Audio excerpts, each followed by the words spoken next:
Bonjour mes étudiants, bonjour les étudiants. Donc je vous fais une petite vidéo, en fait je vais en faire deux, pour vous proposer la correction des exercices de révision sur l'optimisation d'un procédé chimique via la modification du quotient de réaction ou de la constante d'équilibre. Donc c'est une compétence du programme de première année en classe prépa. C'est quelque chose voilà, qui est assez classique, assez accessible parce qu'on va surtout raisonner de manière qualitative et utiliser assez peu de calculs. Et donc, je voulais en un ou deux exercices vous permettre de revoir quasiment tout ce que vous devez savoir par rapport à ça. Donc, c'est une sorte d'exercice de cours. Et comme en plus, cette semaine, il y en avait pas mal qui étaient malades et qui ont été absents, ça vous permet de le rattraper tranquillement, de bien voir les explications. Voilà, je vous rappelle qu'en description de la vidéo, vous trouverez évidemment l'énoncé. Ça, c'est plus pour ceux qui suivent la vidéo mais qui ne sont pas dans mes étudiants. Et vous avez également le timecode, les timecodes pour vous rendre directement dans les questions qui vous intéressent, ce qui vous permet de ne pas forcément regarder toute la vidéo. Si vous avez réussi par exemple les 2 tiers de l'exo, peut-être que vous pouvez vous focaliser sur la partie qui n'allait pas. Voilà, évidemment comme d'habitude, si vous avez des questions, vous me les posez en commentaire. Si elles sont précises et bien formulées, j'y répondrai avec plaisir. Donc la question 1, c'était juste histoire de se faire un petit échauffement. On n'est pas vraiment dans le thème encore du déplacement d'équilibre, ça vient à partir de la question 2. Donc évidemment, je considère comme dans tout exercice que vous avez cherché l'exercice, vous avez lu déjà l'énoncé, donc je ne le relis pas avec vous. Et donc, on nous dit qu'à l'équilibre chimique, on mesure une relation entre les pressions de dioxygène et de dichlore et d'exprimer puis calculer l'avancement. Donc là, il faut faire un tableau d'avancement.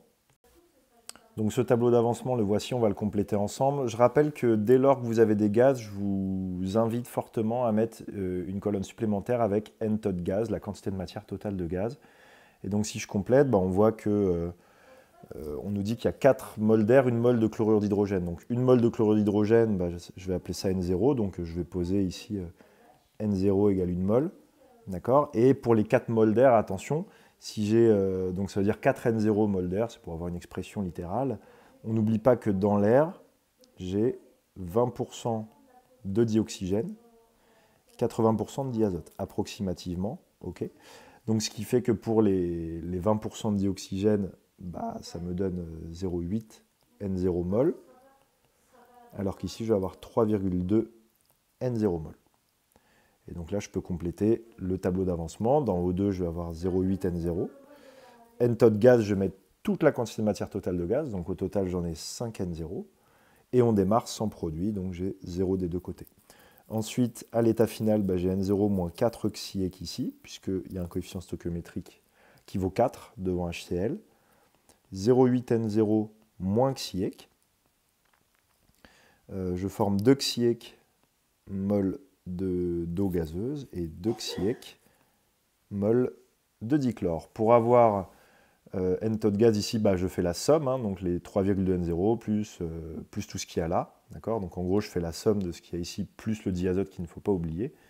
Et donc j'ai 5 N0 moins oxyèque. Voilà pour le tableau d'avancement. Une fois que je suis là, en fait, alors il n'y avait pas besoin de faire tout le tableau, mais je trouve que c'est mieux de vous le montrer quand même. On va utiliser cette condition-là, entre les pressions partielles, et puis je vais l'expliciter et ensuite utiliser le tableau. Donc là, je vais repartir en haut par ici. Donc on me dit qu'à l'équilibre, on a la pression partielle en dioxygène qui vaut 2 fois la pression partielle en dichlore. Et puis on se rappelle la loi de Dalton, qui dit que la pression partielle d'un gaz, c'est sa fraction molaire fois la pression totale. Donc la fraction molaire, ça va être NO2 sur N tot gaz fois P, qui est égal à, pardon, j'oublie pas le 2, donc 2 fois N dichlore sur N tot gaz fois P. Et donc là, je peux simplifier par N tot gaz et par P, et en même temps, je remplace NO2 et NCl2 parce que j'ai mis dans le tableau d'avancement. Donc pour NO2, j'ai 0,8 N0 moins oxyèque. Et puis ici, j'ai 2 fois 2 oxyèque. Donc 4 oxyèque. Ce qui fait qu'à la fin, j'ai l'avancement à l'équilibre qui est égal à 5, que je ne fasse pas de bêtises, 0,8 pardon, divisé par 5, N0 avec N0 égale 1 mol. Et donc, je trouve un avancement à l'équilibre de 0,16 mol.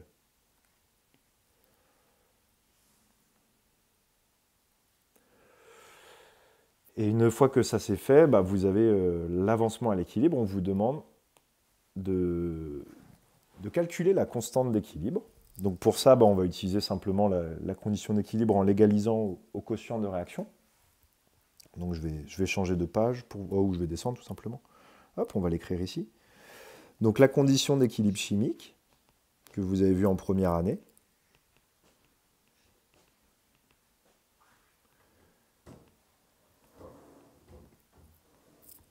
va s'écrire simplement K standard de T égale le quotient à l'équilibre. Et donc ce quotient, bah, c'est le produit des activités des produits exposant les coefficients stoichiométriques au numérateur et le produit des activités des réactifs exposant les coefficients stoichiométriques au dénominateur. Donc on va l'expliciter.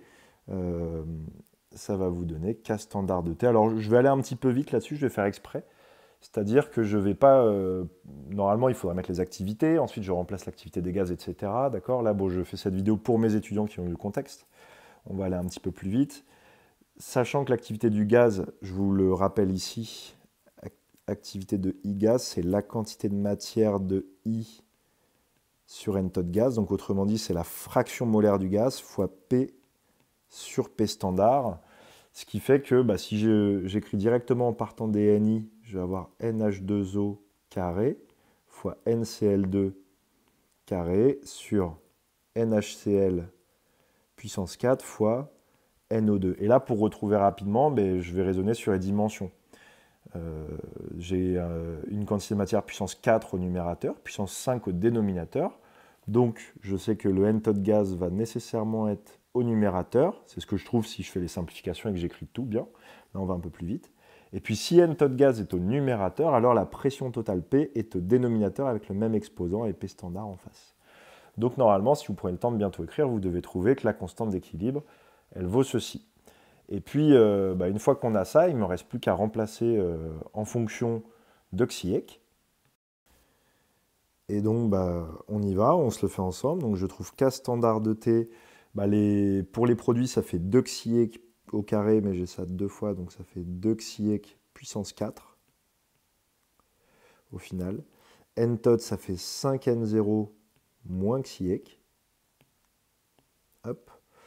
HCl, c'est N0 moins 4 Xiec à la puissance 4. Et pour O2, j'ai 0,8 N0 moins Xiec. Et tout ça fois P standard sur P. Après application numérique, je trouve 0,47 pour K standard. C'est ça, je vérifie, oui. À 400 degrés Celsius, du coup.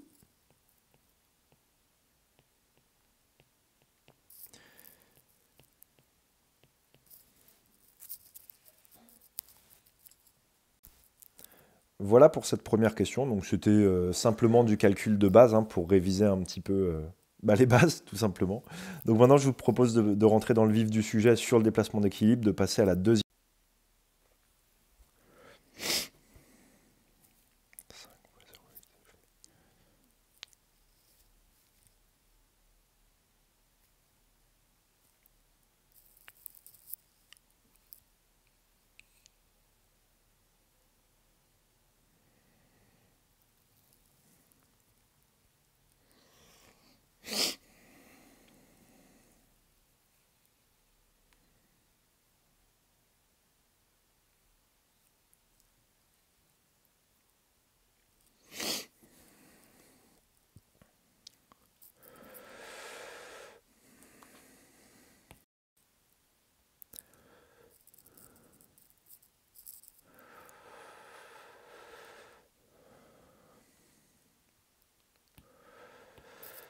Question.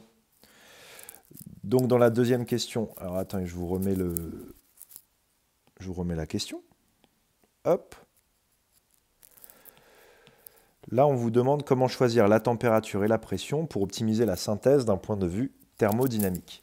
Et donc là, il faut prendre un petit peu de temps pour faire les choses bien. Donc je rappelle que déjà de base, nous on va raisonner plutôt, on peut raisonner avec le déplacement d'équilibre en disant on part par exemple d'une situation d'équilibre où on a le quotient de réaction qui est égal à K standard, L'idée principale, c'est de dire, si je modifie la température, je modifie K standard, donc la constante d'équilibre, mais je ne modifie pas le quotient de réaction.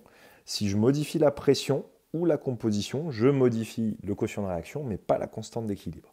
Et ensuite, on applique la condition d'évolution que vous connaissez très bien. Soit Q est inférieur à K standard, et donc j'ai une évolution dans le sens direct, et donc ça favorise la réaction.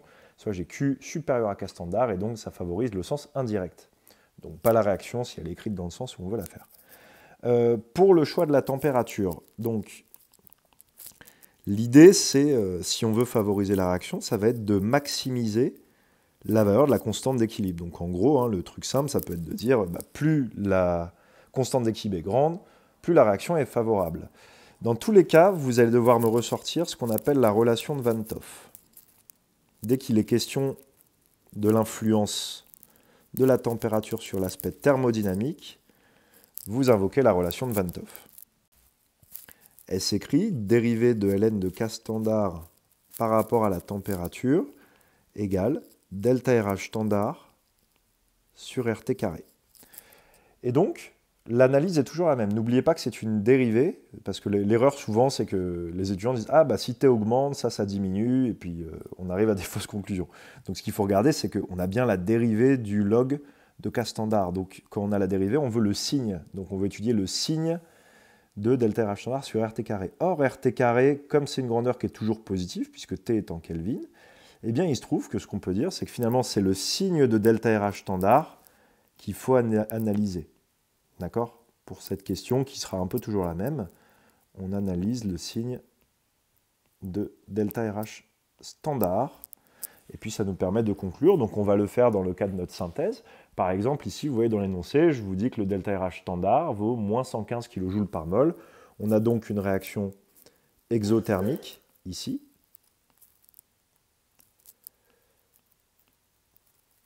avec delta RH standard négatif. Donc si delta RH standard est négatif, alors D2ln de K standard sur dt est négatif. Donc qu'est-ce que je peux dire? Si la dérivée est négative, la fonction est décroissante. Donc c'est ln de K standard qui est une fonction décroissante de la température. Mais comme le log est une fonction croissante, eh bien dans ce cas, K standard de t, je vais noter, est une fonction décroissante. D'accord? Je l'écris un petit peu en abréviation, évidemment, à l'écrit, ne le présentez pas comme ça. À l'oral, vous pourriez, si le discours à côté est bon, il n'y a pas de raison. Et donc, ce qu'on en déduit, c'est que finalement, une réaction exothermique, elle aura une petite constante à température élevée et une grande constante à température basse. Donc, une réaction exothermique est thermodynamiquement favorisée à basse température. Alors une fois qu'on a dit ça, je voudrais dire certaines choses, c'est-à-dire que si on veut juste répondre à la question comment choisir la température pour optimiser la synthèse d'un point de vue thermo, eh bien j'ai répondu, il faut une basse température parce que c'est là que thermodynamiquement elle est la plus favorable. Maintenant attention, c'est une bonne réponse pour une question fermée, mais dans la pratique, si le chimiste prend une température très basse, vous savez bien que ça va poser d'autres problèmes. Quel genre de problème? Les deux principaux auxquels vous devez penser, le premier, ça va être la cinétique, d'accord? Puisque vous connaissez également la loi d'Arrhenius.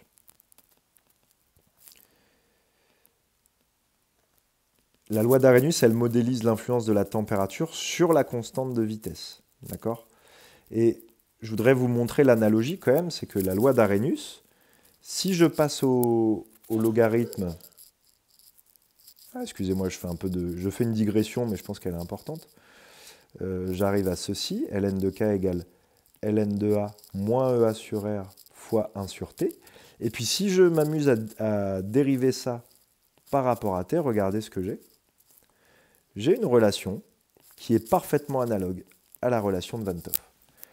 Et donc, vous voyez, cette loi d'Arrhenius sous forme différentielle, elle a la même forme que la loi de Van 't Hoff. La différence, c'est quoi? C'est que dans le cas d'Arrhenius, l'énergie d'activation d'une transformation chimique est toujours positive. Alors, c'est un toujours à 99,99%.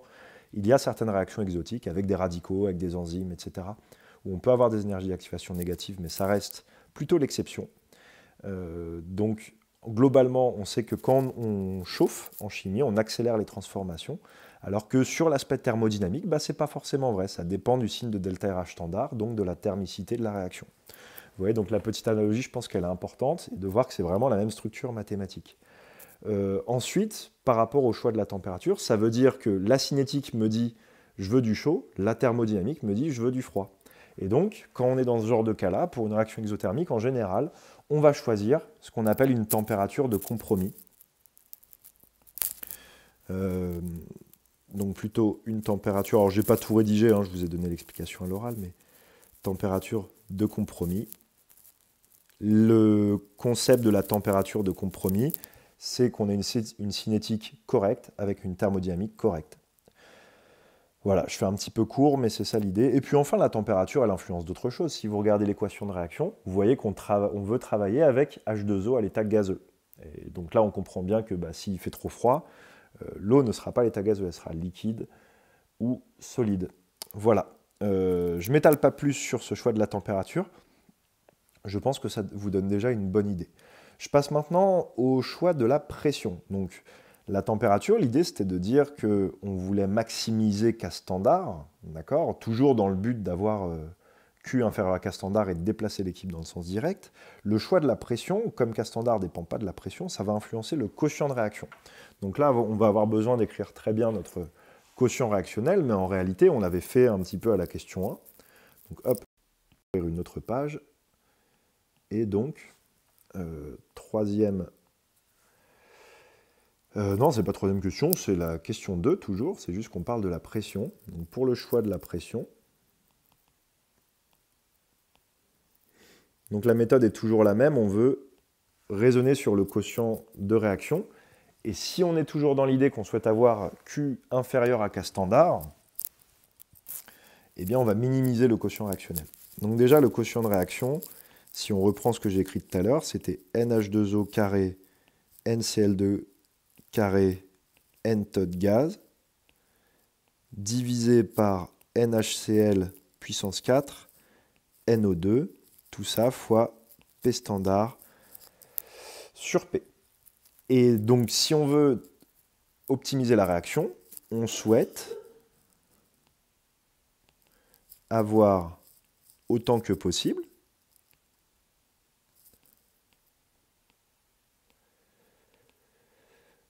Q inférieur à K standard, ce qui permet de déplacer l'équipe dans le sens direct. Donc, minimiser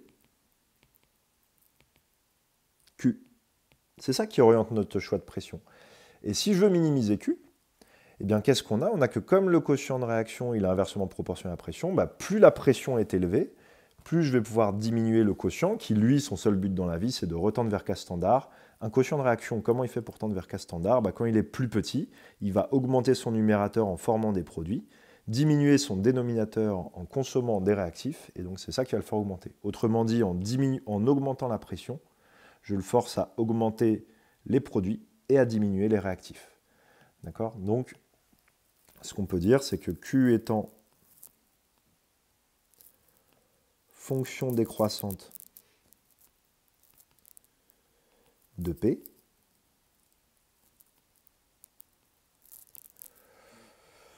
la réaction est thermodynamiquement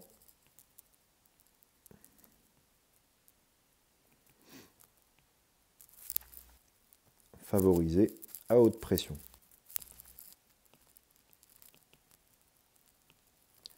Alors là, c'est pareil, on pourrait discuter de la cinétique, mais globalement, pour des gaz, si on augmente la pression, on a plus de chances qu'il y ait des collisions efficaces entre les réactifs, et donc on va améliorer la cinétique, donc là, pas de problème, tout va bien. Je voulais vous montrer, bon, ça suffit pour répondre à la question, mais j'aimerais quand même vous montrer comment on peut le retrouver qualitativement. Donc regardez, si je prends l'équation de réaction, donc c'est plus une remarque complémentaire, mais en fait, elle est super importante. Je réécris l'équation de réaction. Là, je vais faire appel au principe de modération de Le Chatelier. Donc, je vous le rappelle, j'ai fait une vidéo sur le principe de modération. Donc, pour mes étudiants, je vous l'ai réexpliqué, mais pour les autres, si vous voulez aller voir, vous allez voir, je vous mets des liens en description. Mais l'idée, je vais faire simple, le principe de modération de Le Chatelier, ça nous dit quoi? Ça nous dit que si vous perturbez un système en équilibre thermodynamique, alors ce système évolue spontanément de manière à s'opposer aux effets de la perturbation.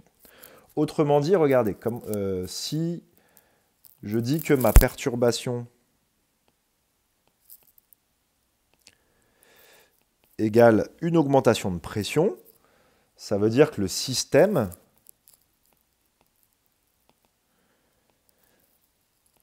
va évoluer de sorte à diminuer P. Jusque-là, vous me suivez? Et donc, comment il fait un système en phase gaz pour diminuer la pression? Bah, vous savez bien que la pression est proportionnelle à la quantité de matière de gaz. Si on fixe tout le reste par ailleurs, donc PV égale N tot de gaz RT, en gros. Et donc l'idée, regardez, c'est de voir que quand mon système, quand cette équipe chimique, je vais de gauche à droite, ça veut dire que je passe de 4 et 1, 5 molécules de gaz à 2 et 2, 4 molécules de gaz. Qu'est-ce qui se passe? Ça, c'est important, on va l'écrire. Hop. Est-ce que ça va être bien comme ça? Non, on va prendre un truc plus clair, désolé. Poum. Peut-être que ça, c'est mieux. Bon, c'est pas terrible. On va... Attendez, je vais essayer de vous mettre quelque chose qui se lit bien. Est-ce que ce serait pas du rouge? Je crois que si. On va dire que N tot de gaz... Ah non, c'est moche. Bon, vous débrouillez. N tot de gaz diminue, puisque je convertis 5 molécules en 4 molécules. A l'inverse, quand je vais dans le sens indirect, bah, j'ai N tot de gaz qui augmente, puisque je passe de 4 molécules à 5 molécules. Et donc, si on reprend le raisonnement, on dit je perturbe le système en augmentant sa pression, donc l'équilibre va être déplacé dans le sens qui diminue la pression, c'est-à-dire qui diminue la quantité de matière totale de gaz, donc sens direct. D'accord? Donc, je finis d'écrire ça. Donc, le système va évoluer de sorte à diminuer P, c'est-à-dire dans le sens qui diminue N tot de gaz. Ça, c'est général, ça marche à tous les coups. Dans notre cas, c'est le sens direct.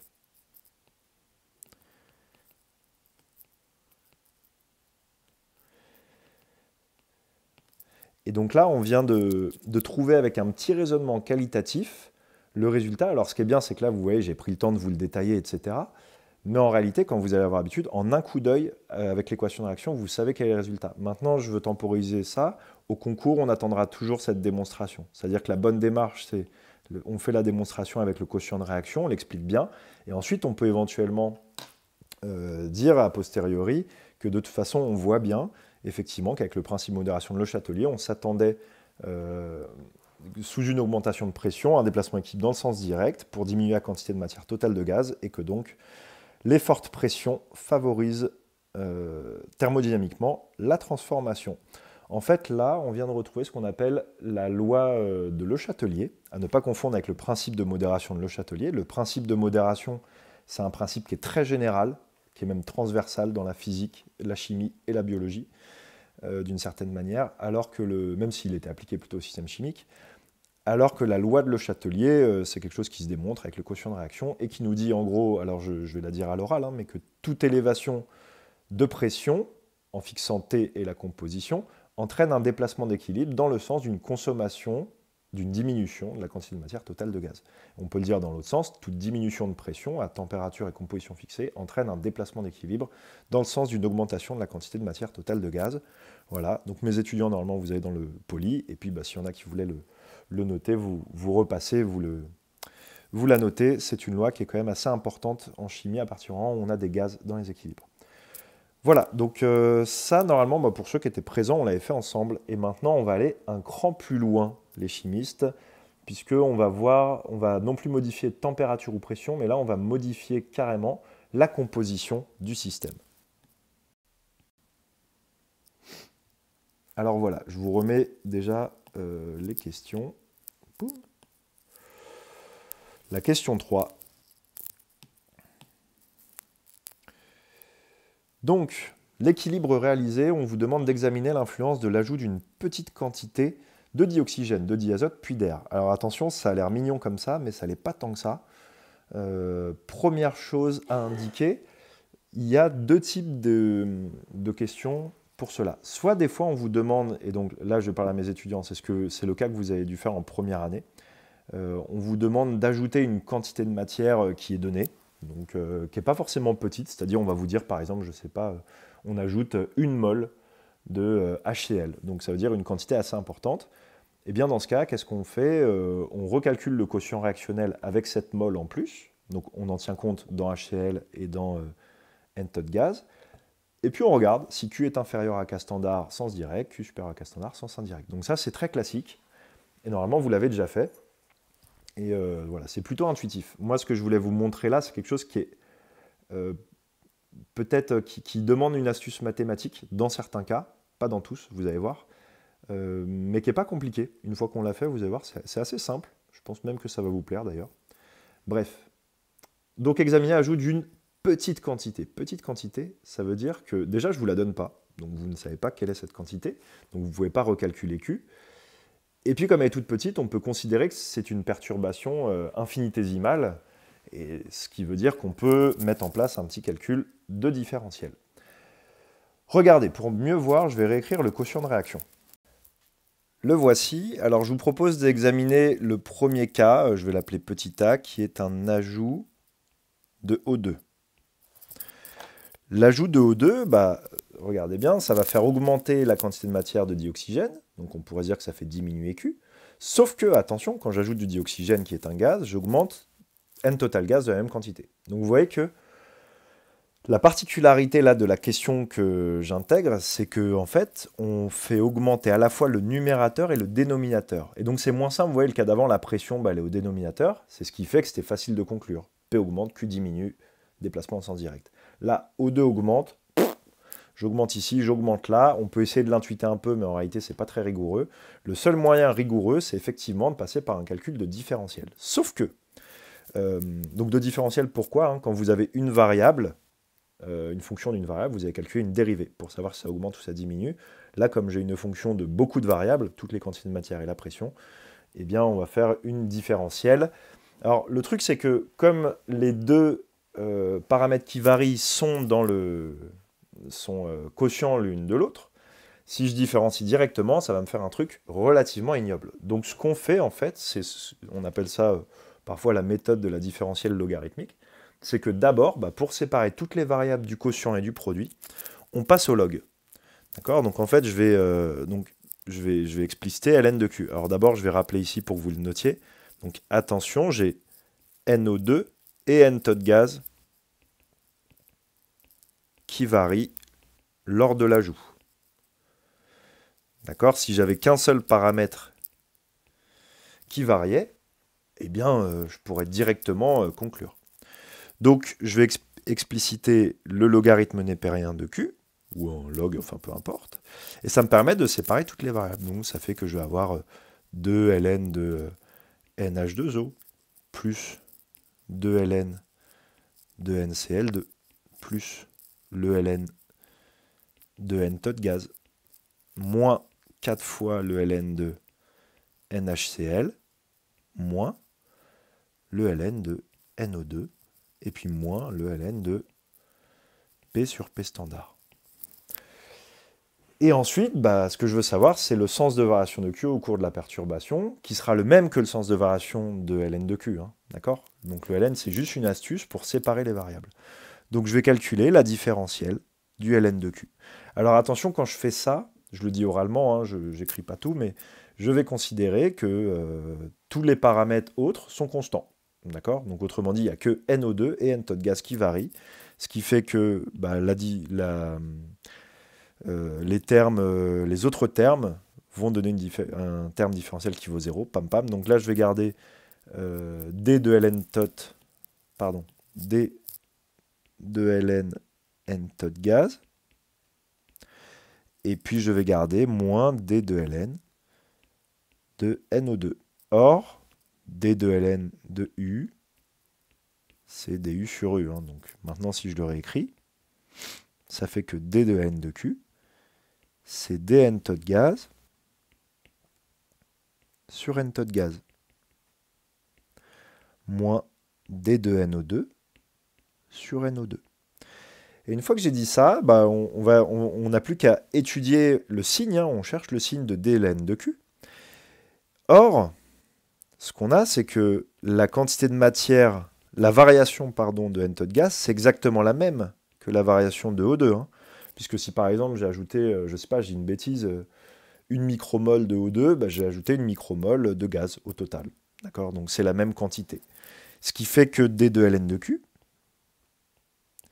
ça devient, bah, on va le noter dn hein, d'ailleurs, cette petite quantité de matière, hop, ça devient dn facteur de 1 sur n-tot gaz moins 1 sur NO2. Et là, pour que le résultat devienne évident, je n'ai plus qu'à mettre tout le monde au même dénominateur. Et donc, j'ai d de ln de Q, qui est égal à dn fois, bah, si je mets tout le monde au même dénominateur, le dénominateur, c'est n-tot gaz fois NO2. Et au numérateur, j'ai NO2 moins n-tot gaz. Et donc là, vous voyez que tout cela va se faire de manière assez évidente, puisque dn, bah, c'est une quantité positive, puisque c'est un ajout de gaz. Au dénominateur, je multiplie deux grandeurs positives, et puis en haut, qu'est-ce qu'on a ici? Bah, la n-tot gaz est forcément supérieure à NO2, puisqu'il l'inclut. D'accord? Donc ici, j'ai quelque chose de négatif. Si bien que je vais conclure que d de ln de Q est négatif, donc Q diminue lors de l'ajout. Et donc si Q diminue, ça veut dire que je vais avoir Q inférieur à K standard de T, et donc déplacement d'équilibre dans le sens direct.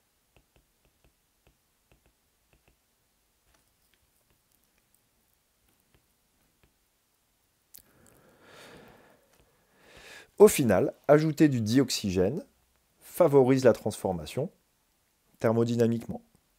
Vous voyez, c'est joli comme petite démonstration. Ensuite, regardez, alors le KB, le KB est extrêmement simple. Ajout de diazote. C'est pareil, j'influence la composition, et donc je regarde le quotient. Le quotient, il est écrit là, et la quantité de matière de diazote n'apparaît nulle part. Attention, ne faites pas l'erreur de dire que l'ajout de diazote est sans influence, parce que l'ajouter du diazote, ça augmente n-tot gaz. Est-ce que j'ai besoin de calculer une différentielle logarithmique? Absolument pas, puisque j'ai que le numérateur qui augmente. Comme j'ai que le numérateur qui augmente, Q augmente. Je me retrouve avec Q supérieur à K standard, et donc déplacement d'équilibre dans le sens indirect. D'accord? Donc si je récapitule ici c'est sens direct, ici sens indirect. Donc ajouter un gaz inerte n'est pas favorable à la transformation chimique. Et enfin, là, ça devient un peu rigolo parce que vous voyez, on a démontré que ajouter du diazote, sens indirect, ajouter du dioxygène, sens direct, et maintenant, ajouter de l'air. Et l'air, qu'est-ce que c'est? C'est 20% d'oxygène, 80% de diazote, en première approximation. Donc ça veut dire quoi? Ça veut dire que là encore, dans le troisième cas, on fait un couplage des deux perturbations. Donc on a effectivement dans le quotient NO2 et n-tot qui varient de la même, qui varient tous les deux, mais pas de la même quantité. Donc vous voyez, le cas C, on va le faire. Hein. Donc le ln de Q est toujours valable, le d de ln de Q est toujours valable. Là où ce n'est plus valable, c'est quand j'écris ça, vous voyez, dn-tot égale dNO2. Ça, c'est pas vrai parce que j'ajoute à la fois du diazote et du dioxygène. D'accord? Donc je vais garder cette expression et je vais retravailler à partir de là. J'ouvre une autre page pour le faire. Donc on a dit qu'on avait dln de Q qui faisait dn-tot sur n-tot, je m'affranchis du gaz, et moins dNO2 sur NO2. Ok. Le dn-tot, cette fois-ci, ça va être dNO2 plus dnN2. Or, dans le gaz ajouté, dans l'air ajouté, on a toujours la quantité d'azote qui est égale à 4 fois la quantité d'oxygène, puisque c'est 80% azote, 20% oxygène. Donc, si je différencie ça, c'est-à-dire que dnN2, c'est égal à 5 fois dNO2. Et donc, la relation entre dn-tot et dNO2 devient dn-tot égale 5 dNO2. Autrement dit, quand j'ajoute l'oxygène via de l'air, j'ajoute 5 fois plus, enfin j'ajoute, oui voilà, pour une quantité d'oxygène ajoutée, j'ajoute 5 fois plus de gaz au total. Et donc ensuite le raisonnement est le même, donc ça veut dire que D de Ln2Q, on va dire que je vais noter ça 5 fois Dn, voilà, donc Dn ça serait la quantité de matière d'oxygène ajoutée, et ça veut dire que je me retrouve avec 5 sur n tot moins 1 sur NO2. Et donc la même chose, on va passer ça au même dénominateur. Je fais le même travail que précédemment. Donc j'aurai dn divisé par, je vais mettre le dénominateur ici, n tot fois NO2 multiplié par 5 NO2 moins n tot. Donc là, il nous reste à étudier, ça c'est positif, donc le signe de 5 NO2 moins n tot. Et c'est moins évident, parce que n tot c'est tous les gaz, et 5 NO2 c'est 5 fois tout le dioxygène. Donc moins évident de conclure, mais vous savez ce qu'on va faire, on va reprendre le tableau d'avancement qu'on avait tout à l'heure. Voilà, je l'ai refait apparaître ici, et si bien que je peux essayer d'exprimer ce terme en disant que NO2, on avait vu que c'était 0,8 N0 moins xi. Et puis n tot, c'était 5n0 moins xi. Et donc si je continue de développer ça, 5 fois 0,8, ça me fait 4n0 moins 5n0, ça fait moins n0. Moins 5 xi plus xi. Et donc là, comme ça, on a quelque chose d'évident. Vous voyez, on a moins n0 moins 4 xi. Et donc c'est forcément négatif, puisqu'ici on était sur un xi positif, puisqu'on partait que avec des réactifs. Bref, on n'a que D de Ln2Q est négatif, d'accord? Et donc Q décroît, Q inférieur à K standard, et donc déplacement d'équilibre dans le sens direct. Voilà, cet exercice, il fait déjà une belle reprise en main des déplacements d'équilibre, avec, vous voyez, des cas un petit peu plus velus que je vous mets, avec notamment cette différentielle logarithmique, d'accord, qui n'apporte pas grand-chose de compliqué, hein, c'est juste d'avoir compris que quand j'ai un numérateur, un dénominateur qui varie simultanément, et en fait, c'est assez naturel de se dire je sépare les variables avec un log et je différencie. J'espère que ce petit exo pour réviser, vous remettre tout en tête, vous a plu, vous a aidé. Et puis comme d'habitude, n'hésitez pas à mettre des petits pouces, un petit commentaire si jamais c'est le cas. Voilà, et puis moi je vais m'attaquer assez rapidement à la correction de l'autre exercice. Voilà, prenez soin de vous, je vous souhaite des bonnes vacances, des bonnes fêtes. On a tous besoin de se reposer un peu. Et à très vite. Au revoir.